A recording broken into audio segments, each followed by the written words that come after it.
This morning, the legal standoff over the future of a Maryland immigrant mistakenly deported to a notorious prison in El Salvador is escalating. El Salvador's president, Nayib Bukele, at the White House yesterday refused to return Kilmar Abrego Garcia to the United States. How can I return him to the United States? Like I smuggle him into the United States, or what do I do? Of course, I'm not going to do it. The Trump administration insists Abrego Garcia is a member of the violent MS-13 gang who entered the U.S. illegally. But the Supreme Court last week ruled his removal from the U.S. was illegal and ordered the administration to facilitate his return. The issue now? The administration argues the court cannot force the president to negotiate with a foreign government. That's up to El Salvador if they want to return him. That's not up to us.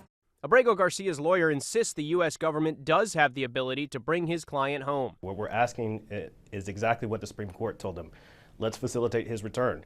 And we do this all the time. We're asking them to follow the law. While Abrego Garcia's case remains in limbo, the Trump administration is sending more migrants to that prison. And now Trump is suggesting American-born criminals could follow, which would test U.S. law. We also have homegrown criminals that are absolute monsters.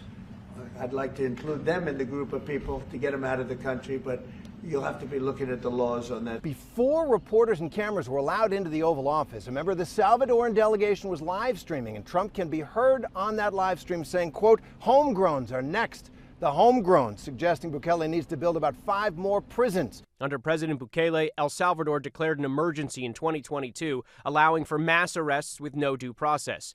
Since then, nearly 85,000 people have been imprisoned. Hundreds have reportedly died in custody. But the crime rate in El Salvador has plummeted, and Bukele's popularity has soared. Homicides have dropped from more than 2,000 in 2019 to just 114 last year. Andrew Dimbert, ABC News, New York.